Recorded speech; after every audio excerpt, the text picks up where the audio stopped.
Nawaz Sharif general Zia الحق کا تیسرا بیٹا کہلاتا ہے۔ سیکیورٹی ادارے وہ سٹیٹ نہیں ہے، دنیا کھوج لگا رہی ہے اربوں ڈالر استعمال کر کے کہ وہ خلائی مخلوق کی، ہمیں تو پی ٹی آئی والوں کو روزانہ خلائی مخلوق کا ٹاکرا کرنا پڑتا ہے اور وہ ویگو ڈالنے میں ہمیں مل جاتا ہے۔ کالا قانون بننے جا رہا ہے، پاکستان کو شمالی کوریا کی طرح یا پھر جس طرح سٹالن کا ٹائم تھا یو ایس ایس آر میں، سوویت یونین میں، یا پھر آپ کو فرانکو کا اسپین یا ہٹلر کا جرمنی، اس ٹائم کے جو قوانین ہیں وہ یہاں پہ نافذ کیے جا رہے ہیں۔ سی آر پی سی کا جو ہے سلسلہ، یہ ذمہ داری ہوتی ہے پولیس کی کہ وہ جا کے انویسٹیگیشن پوری کرے۔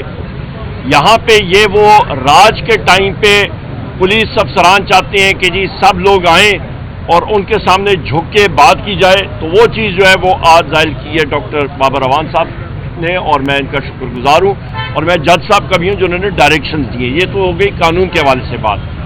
دوسری بات کہ ہر جگہ پہ پہنچنے کی بات، تو میرے پاس اڑن تشتی تو نہیں ہے، اور میں نے قومی اسمبلی کے فلور پہ بھی کہا تھا کہ دنیا کھوج لگا رہی ہے اربوں ڈالر استعمال کر کے کہ وہ خلائی مخلوق کی تخلیق کرے، ہمیں تو پی ٹی آئی والوں کو روزانہ خلائی مخلوق کا ٹاکرا کرنا پڑتا ہے اور وہ ویگو ڈالنے میں ہمیں مل جاتے ہیں۔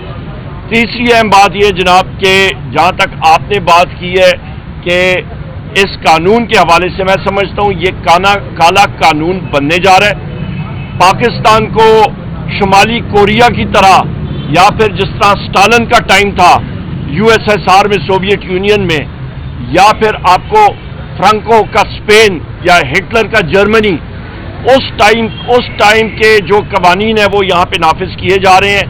لوب لباب کے کوئی شخص، خاتون یا مرد کوئی بات کر نہ سکے، یہ اہم بات ہے۔ تیسری بات، اور یہ ہم لوگ اس کو اپوز کریں گے، نیشنل اسمبلی میں کریں گے، ہم لوگ صوبائی اسمبلی میں کریں گے، ہم لوگ ہر چوک میں اس کی مزاحمت کریں گے۔ یہ ہمارا آرٹیکل 7 کے تحت ہمارا فریڈم آف ایکسپریشن یعنی کہ اظہار رائے کی آزادی، یہ ہمیں گارنٹی ہے 73 کے آئین کے تحت، اور اس کا ہم لوگ دفاع کریں گے۔ آپ اس کے ساتھ فریڈم ایکسپریشن آ جاتا ہے، اس کے ساتھ ساتھ آپ یہ دیکھیں کہ ڈیفینیشن آف اسٹیٹ جو ہے اس پہ آپ آ جائیں تو ڈیفینیشن آف اسٹیٹ بڑا کلیئر ہے۔ میں نے آپ کو بتایا فریڈم آف ایکسپریشن وہ ایک دوسرا آرٹیکل ہے، آرٹیکل 19 ہے، اور جہاں تک ڈیفینیشن آف اسٹیٹ ہے وہ آرٹیکل 7 ہے کہ ریاست ہوتی کیا ہے۔ آپ کا جو اسٹیٹ ہے یا ریاست، اس پہ آپ کا قومی اسمبلی ہے، آپ کی صوبائی اسمبلی ہے، آپ کی فیڈرل حکومت ہے، وفاق کی حکومت ہے، آپ کی صوبائی حکومتیں ہیں، آپ کی تحصیل میونسپل ایڈمنسٹریشن ہے ٹی ایم اے، وہ ادارے جو کہ ٹیکس یا سیس نافذ کر سکتے ہیں۔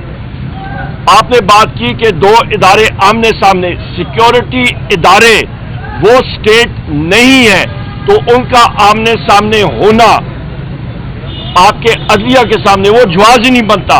عدلیہ ادارہ ہے، سیکیورٹی ادارے سٹیٹ یا کہ آپ کے جو ریاست ہے اس کا ایک مطلب آپ سمجھے ٹول ہے، اس کے اوزار ہیں، تو آمنے سامنے جو ہے وہ ماتحت چیز وہ اوپر سپیریئر باڈی کے ساتھ آمنا سامنا ٹکراؤ نہیں کر سکتی ہے آئین اور قانون کے مطابق۔ بہت شکریہ سر۔ یہ بتا دیجیے کہ پچھلے دنوں جب آپ نے قومی اسمبلی میں خطاب کیا تو خواجہ آصف صاحب نے آپ کو اپوز کیا آپ کے دادا کے حوالے سے، آپ نے تھرو آؤٹ اپنے پولیٹیکل کریئر میں کبھی بھی ایوب خان صاحب کو ڈسون نہیں کیا ان کے ماشاء اللہ کو۔ کیا آپ سمجھتے ہیں کہ انہوں نے ماشاء اللہ لگا کر اس ملک کی جمہوریت کو نقصان پہنچایا تھا؟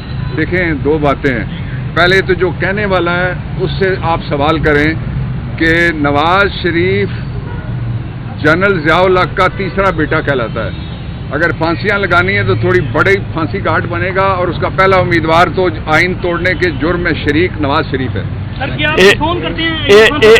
ایک سیکنڈ جی، سب سے پہلی بات یہ ہمارا معاشرے میں بہت بڑا ایک مسئلہ ہے۔ ابھی ڈاکٹر صاحب کے ساتھ میں بات کر رہا تھا، لوگ مطالعہ تاریخ کا نہیں کرتے، کتاب پڑھتے نہیں ہیں، مفروضے پہ بات کرتے ہیں۔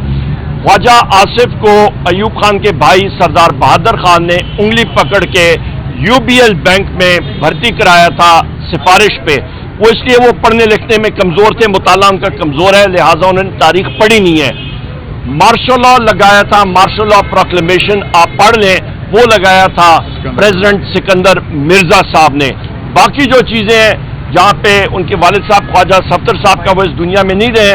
میرے پاس بہت سارا مٹیریل ہے. وہ جنرل ضیاء صاحب کے اسپیکر تھے مجلس شورا کے, پر اس دنیا میں رہے نہیں. اس کے بارے میں یہاں پہ اس فورم پہ بات نہیں کروں گا, قومی اسمبلی میں ضرور بات کروں گا.